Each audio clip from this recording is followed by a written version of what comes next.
Now I want you to imagine this. Imagine Mario playing something that isn't Mario or nothing that was made by Nintendo at all, but still playing on a Nintendo console.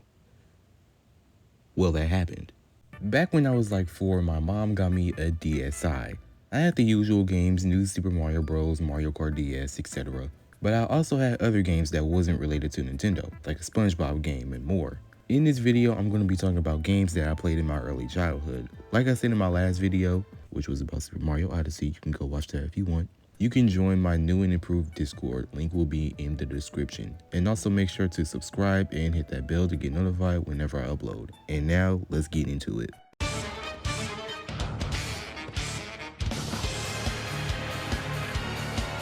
The first game we're going to be looking at is the SpongeBob game, SpongeBob SquarePants The Yellow Avenger for the Nintendo DS. Just like Battle for Bikini Bottom, which I had the pleasure of playing recently, this game is a platformer. First, let's just get this out of the way, I'm a big fan of SpongeBob. From the Band Geeks episode, Too bad that didn't kill me, to the Weenie episode, Weenie Hut Juniors? Are you saying I belong at Weenie Hut Juniors? Oh no, sorry. I was actually pointing to the place next to it. Super Weenie Hut Juniors? to the Chocolate episode, Chocolate? Did you say chocolate? Chocolate? Chocolate! Chocolate! to the Camping episode, Why, once I met this guy who knew this guy who knew this guy who knew this guy who knew this guy who knew this guy who knew this guy who knew this guy who knew this guy who knew this guy who knew this guy who knew this guy who knew this guy who knew this guy who knew this guy who knew this guy who knew this guy's cousin. All in all, I love SpongeBob. But back to the Yellow Avenger, the plot is kind of like that one episode where SpongeBob steals Mermaid Man's belt and shrinks everyone in Bikini Bottom. I'd like to speak to Murphy. The plot begins when SpongeBob finds Barnacle Boy getting kidnapped by the Dirty Bubble, then Mermaid Man comes out of nowhere, and then the next thing you know we're at the laundromat. And basically, SpongeBob drags the Dirty Bubble inside the dryer, then he realizes that was a bad idea, as the Dirty Bubble does what a double does best, and multiply into tiny bubbles and go across town. Mermaid Man then gives SpongeBob his belt, and lets SpongeBob give saving the world a try. Villains from the show like Man Ray appear. It's not like an RPG, but it kind of reminded me of how Paper Mario is in chapters with each boss at the end of the chapter to save one of the star spirits, while in the Yellow Avenger is an axe, which at the end of that one, there's a boss. And you can also meet Patrick, Squidward, Flying Dutchman, and more. All the moves that SpongeBob can do are accompanied by Mermaid Man's belt, like the water ball. And if I'm gonna be honest, when I was younger, I never finished any of my games. And I never finished this game. I just remember getting stuck somewhere and just going inside Squidward's house just to have fun. And also, back then, I thought the graphics looked amazing. And it kind of is today for a 2005 game. But it didn't matter because I just ended up breaking and losing the game, so. The next game is a game that not too many people heard of. The game is called Zubo, and it was for the DS as well. In this game, you're in the world of Zubalon, and the world is being raided by the boss Big Head. So you and the other Zubos you pick up along the way gotta help save this town called Zubalon. With these other Zubos also comes enemies that you have to battle. This is one of the rare DS games which uses the touchscreen to move around the world, because usually you use the D-pad, or with the 3DS you would use the analog stick.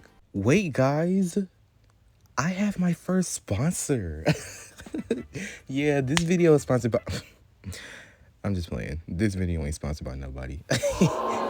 What? That wasn't funny? The battle system is kind of like an RPG game, but only the Zubos have fights while your character is just out of it. So it's kind of like a Pokemon battle in a way. Each Zubo can take up to 3 moves. Each move will have you tap the screen at a certain time, like to a rhythm beat because it is a rhythm game. And you can actually get 55 Zubos, but you can only have 3 of them in your partner list. I would have never known that because, you guessed it, I never finished it. I remember every time I would get stuck, I would just start a new save file, and I did this over and over again until I opened the game back up years later just for this video and found out that I just quit because when I opened up my save file from years ago, I was stuck in the same spot I would always get stuck on. I may have given up on games too easy back then. Yeah, I never got to see the end of the game. The most I remember is the 2 partners that I always got. I never got any other Zubos except for Pinky and the Rising Dragon. But there isn't much to say about this game because I don't know if it's an underrated game because I never got to fully experience the whole entire game. Another game that I remember is the Toy Story 3 game for the DS. Also, let's get this out of the way as well. When I was little, I loved Toy Story. I saw all the movies. I was the biggest kid in the movie theater to see Toy Story 4. I owned every Toy Story toy. I'm not joking. You know, I didn't just like Mario back then. But don't worry, I do now, and Mario will return in the next video in some form. But about this Toy Story 3 game, in the game there is 4 modes: Story Mode, Playtime, Quick Play, and D-Gamer. Story Mode is self-explanatory. The Story Mode is basically what happens in the movie. Playtime is like a very much a low-budget board game. Quick Play is pretty self-explanatory, just a bunch of mini games based off the movie. I actually remember playing and could never beat them, but when I replayed them for this video, I beat them.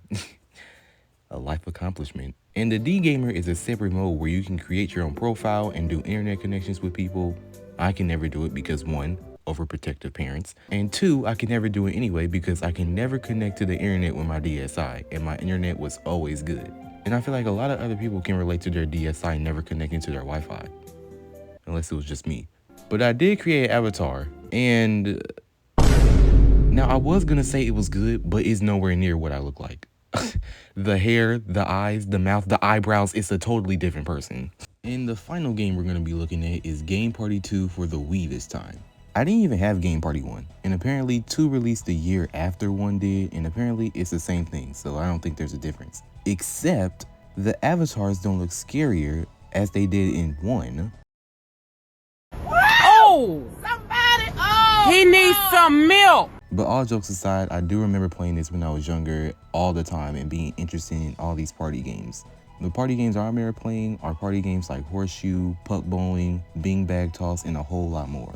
But Game Party 2 is basically things you can do in a college party, except for the drinking, because this is an E-rated game. But this game is more memorable because my Wii days are more memorable than my DS days. Like I legit remember playing games like Mario Kart Wii and Wii Party and this game. But all in all, this game is very great and it's underrated for sure. And that'll be all for this video. If you miss Mario, don't worry, he's gonna return in some way in the next video. But in the meanwhile, why don't you go check out my last video about Super Mario Odyssey. And if you enjoyed this video and want to see more, consider subscribing to the channel and hitting the bell so you can get notified whenever I upload. And make sure to follow all my socials. Links will be down in the description, and I will see you in the next one. Peace.